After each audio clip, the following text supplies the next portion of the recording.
joined a company called SuperMac, which was just coming out of Chapter 11. And they were a supplier of graphics peripherals, meaning graphics boards and color monitors for the Apple Macintosh back in the days when color graphics was actually not an integral part of a Mac. It's hard to believe, but back then it was a black and white machine. So this company had figured out how to make add-ons that turned it into a color machine. And when I interviewed and joined the company, I would have described the company as fifth in a group of three.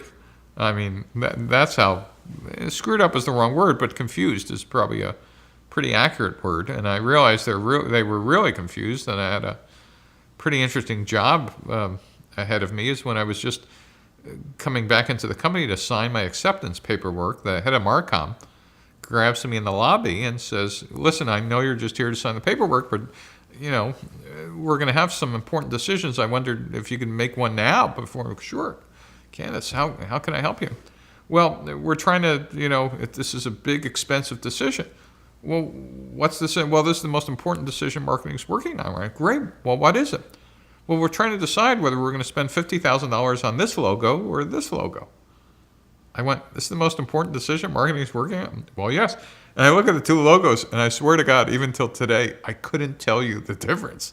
I said, Candace, let me give you some heads up for the rest of the department. If this is the most important thing you're all working on, I'd all be updating your resumes before I show up at work.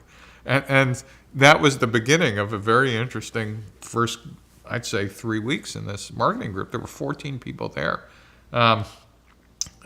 Most of them not knowing what their job was, because by then I kind of had the shtick of, great, we got a marketing department, we just came out of Chapter 11, but we've been in business for a while. Who are our customers? And I, for 14 people, got like 18 answers. And then I said, don't we have like customer registration cards? Back then, instead of pre-internet, you would fill out a paper registration card for your warranty, who you were and what company you were. Why, yes, we do. Has anybody read them? Silence. I said, well, have we kept them? Yes. Can I see them? Sure. Somebody wheels in on one of those old high school lab carts, shoe boxes of 50,000 untouched, unlooked at, unprocessed, untalked to customer registration cards. I said, thank you very much. Dismissed. I'll get back to you guys. And I basically took the cards, asked for the 300 latest registration cards, went into my office, and, for the first 3 hours in the morning every day for the next week, I would kind of try to run the department. But I actually did the more important stuff for the next 8 hours, which was simply got on the phone and started building a questionnaire to try to understand who were the customers, what applications, were they running, what were their jobs, and whatever. And after I personally called 300 customers in 3 weeks, found out a set of things that no one, not only in the company didn't know, but no one in our industry knew, that the core customers were not architects or engineers or whatever. They were in the color desktop publishing business. 2 is they were buying our products because their business was predicated on moving images across the screen as fast as they could. And by accident, we happened to have one of the fastest graphics boards out there. 3 is they only used 4 key applications: Adobe Photoshop, Adobe Illustrator, PageMaker, and Quark. Whoa, I knew who they were, I knew what apps they used, and by the way, and then I heard something that if you ever hear in your career, there's an IPO, and when I heard it, I knew. They said, price is irrelevant. We'd pay anything for speed. And I said, and I started validating.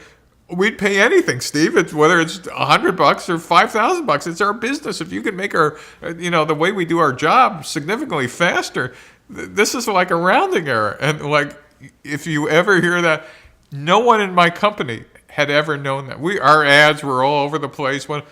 Literally, I got out, and our new CEO was freaking out because I canceled all our advertising, which was about quick draw, and it was about the technical aspects of our product. That wasn't why they were buying. Oh, the other thing I found out is our marketing which we were spending at the time, $4 million a year. People had never even heard of us. The only reason they were buying our product was sales was spiffing or incenting the sales channel. No one was coming into the channel because they read or saw anything that we had done. And here we were spending $4 million a year. I just canceled all the adverts. I fired the ad agency. And then I went back and kind of re-engineered the marketing organization. And what was missing in marketing was usually missing in most marketing organizations when they think they're in execution, is marketing didn't understand what their job was. And what I mean by that is most people confuse their job with their title on their business card. That's a really big mistake. So I said, we need some mission and objectives for the marketing department. And so I got it down pretty simply. Marketing's number one job is to create end user demand and drive it into our sales channel. Everybody get that? If no one's working on that, please, leave my marketing department. Marketing's number two job was to help our channel understand why our product is better and, faster and cheaper. That is the competitive advantage of our products. Marketing's number three job was to help engineering understand customers' needs, desires, features, etc.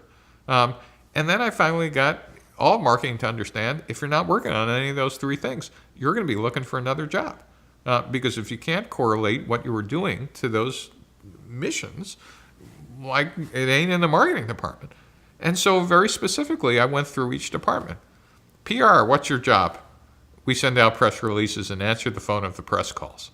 No, it's not. Your job, it needs to be related to creating end user demand. And if you're not doing that, and in fact, either with direct demand or creating brand awareness, you're not doing PR. And how to change both agency and PR head. Trade shows, what's your job? Steve, I set up the trade show booths. Sorry, I hire union people to do that. If you're not creating demand and helping us interact, that is, all these things needed to be product marketing. What's your job? Oh, I tell engineers, no, it's not. You don't tell them anything. You, in fact, connect them to customer needs. And so it was kind of a fun experiment. I had now been long enough into my career to kind of understand that I could engineer a department. And because the company was desperate, I had carte blanche. I mean, they had come out of Chapter 11. VCs had given them a new lease on the life, but there was a virtual gun ticking to the head of the company. And we had, out of Chapter 11, by default, the brand of no choice, 11% market share in a group of three. When I was done 2.5 years later, we had 68% market share. And it was a relentless game of, maybe 3 months of learning and 3 years of execution.